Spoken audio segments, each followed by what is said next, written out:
ሰላም ጤና ይስጥልኝ ተከብራችሁ ተመልካቾቻችን ከተወዳጁ ብስራት ዩቲዩብ ገጽ ወደ እናንተ የሚደርሰውን የሰዓቱ መረጃዎቻችን ልነግራችሁ እዚህ ስቱዲዮ ተገኝተናል። ሚሊዮን ሙሴና ትግስት ላቀው የዕለቱን መረጃዎች ልናጋራችሁ ዝግጁ ሆነናል። እናንተም አብራችሁን በመቆየት እንድትከታተሉን ከወዲሁ እንጋብዛለን። በቅድሚያም የሀገር ውስጥ መረጃ እናቀርብላችኋለን። ተመልካቾቻችን በምሽት የንግድና የትራንስፖርት አገልግሎት እንዲሰጡ የወጣው ደንብ ከዛሬ ጀምሮ ተግባራዊ ይደረጋል ተባለ። የአዲስ አበባ ከተማ ንግድ ቢሮ በምሽት የንግድና የትራንስፖርት አገልግሎት እንዲሰጥ ለማድረግ የወጣውን ደንብ ቁጥር 185/2017 ከዛሬ ጀምሮ ተግባራዊ መደረግ መጀመሩን አስታውቀዋል። ቢሮ የአዲስ አበባ ከተማ አሁን ከደረሰችበት ኢኮኖሚያዊና ማህበራዊ ለውጥ አንጻር የአብዛኛው ማህበረሰብ የስራ ባህልና ፍላጎት ለመለወጥ በንግድ ስራዎችና አገልግሎቶች በምሽት መከናወን እየተለመደ የመጣውን ተግባር ወጥነትና ቀጣይነት ማረጋገጥ ማስፈለጉን አስታውቋል። ለዚህም ደንብ መውጣቱን ይህ ደንብ ቀደም ብሎ የከተማ አስተዳደሩ ካቢኔ ያስተላለፈውን ውሳኔ ለማስፈጸም በመሆኑም ከዛሬ መጋቢት 10 ቀን 2017 ዓ.ም ጀምሮ ሙሉ በሙሉ ተግባራዊ መደረግ መጀመሩን የቢሮው ኃላፊ ወይዘሮ ሀቢባ ሲራጅ አብራርተዋል። በመሆኑም በከተማዋ በስፋት እየተከናወነ የሚገኘው መሰረተ ልማት በኢኮኖሚ ላይ የፈጠረውን መነቃቃት አጠናክሮ ለማስቀጠል፣ የስራ ባህልን ይበልጥ ለማዳበር፣ የኢኮኖሚ እድገትን ለማፍጠን፣ የከተማዋን ተወዳዳሪነት እውን ለማድረግ ቀን ከሚሰጠው አገልግሎት በተጨማሪ በምሽት የንግድና የትራንስፖርት አገልግሎት መስጫ ተቋማት አገልግሎት የሚሰጡባቸው ምቹ ሁኔታዎች መፈጠር አስፈላጊ መሆኑን ገልጸዋል። በደንቡ የተካተቱ ዋና ዋና ጉዳዮች ማብራሪያ በሁሉም የሚዲያ አውታሮች አማካኝነት ማህበረሰቡ እንዲያውቃቸው እንደሚደረግና ደንቡን የማስተዋወቅ ስራ እንደሚሰራ መግለጻቸው ከቢሮው ያገኘነው መረጃ ያመለክታል። ከጎረቤቱ ጋር በተፈጠረ አለመግባባት የፈላ ውሃ ሰውነቷ ላይ በመድፋት ከባድ የአካል ጉዳት ያደረሰው ግለሰብ በ7 ዓመት ከ5 ወር ጽኑ እስራት ተቀጣ። ተከሳሽ ሀብታሙ ተክለማርያም ወንጀሉን የፈጸመው በአዲስ ከተማ ክፍለ ከተማ ወረዳ 12 ልዩ ቦታው ኮንጎ ሰፈር ተብሎ በሚጠራው አካባቢ ነው። የግል ተበዳይና ተከሳሽ በአንድ ግቢ ውስጥ የሚኖሩ ሲሆን በሁለቱ ግለሰቦች መካከል በንግግር የተፈጠረን አለመግባባት ቂም በመያዝ የግል ተበዳይ ግቢ ውስጥ ቁጭ ብላ ስራዋን እየከወነች ባለችበት ወቅት ተከሳሽ በጀርባዋ በኩል በመሄድ የፈላ ውሃ ደፍቶባት ከባድ የአካል ጉዳት በማድረሱ በቁጥጥር ስር መዋሉን በአዲስ ክፍለ ከተማ ፖሊስ መምሪያ ኮልፌ አካባቢ ፖሊስ ጣቢያ አስታውቀዋል። ፖሊስ የተፈጸመውን ወንጀል መነሻ በማድረግ ተገቢውን የሰውና የሰነድ ማስረጃ በማደራጀት በአቃቢ ሕግ በኩል ክስ እንዲመሰረት አድርጓል።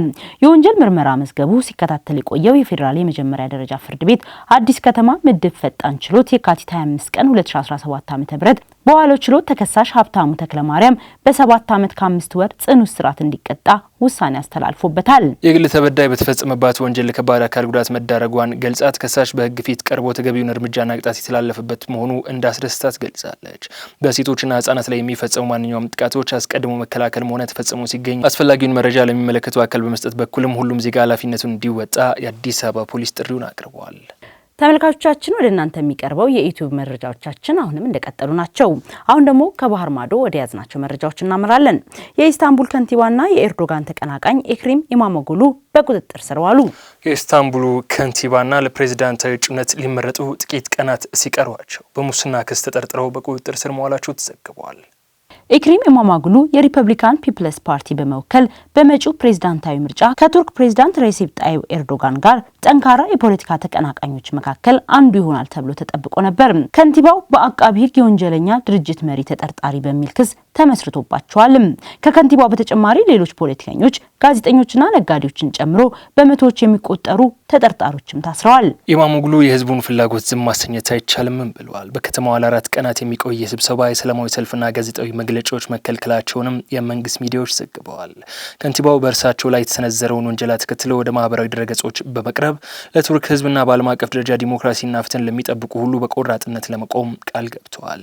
ለመሰረታዊ መብቶችና ነጻነቶች በሚደረገው ትግልም በጽናት ቆም ያለው ሲሉም ተደምጠዋል። በታሪካዊቷ የቱርክ ከተማ ኢስታንቡል የኢማሞግሉ ቤት በማለዳ በተደረገው ዘመቻ በደርዘን የሚቆጠሩ ፖሊሶች ተሳትፈዋል። ኢማሞግሉ ብቸኛ እጩ የሆነበት የሲኤችፒ ፕሬዝዳንታዊ ምርጫ እሁድ ይደረጋል።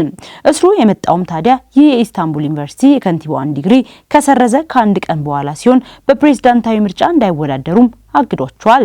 በቱርክ ህገ መንግስት መሰረትም ፕሬዝዳንቶች ቢሮ ለመያዝ የከፍተኛ ትምህርት ማጠናቀቅ አለባቸው። ኢማሞግሉ እርምጃውን በህጋዊ መንገድ መሰረት የለሽም በማለት ገልጸዋል።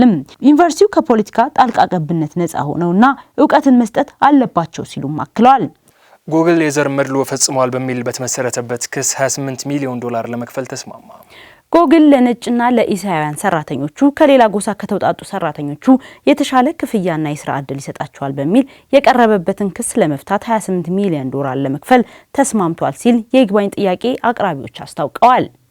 ግዙፉ የቴክኖሎጂ ኩባንያ ውሳኔ ላይ መድረሱን ቢያረጋግጥም የቀረበበትን ውንጀላ ግን ውድቅ አድርጓል። እንደ አውሮፓውያኖች አቆጣጠር በ2021 በቀድሞ የጉግል ተቀጣሪ በሆነች አና ካንቶ የቀረበውን ክስ እንደሚያሳየው ከሂስፓኒክ፣ ላቲኖ፣ ተወላጅ አሜሪካዊና ሌሎች አስተዳደሮች የሚመጡ ሰራተኞች ከነጭና ከእስያ ባልደረቦቻቸው ባነሰ ደሞዝና የስራ ደረጃ እንደሚመደቡም ተነግረዋል።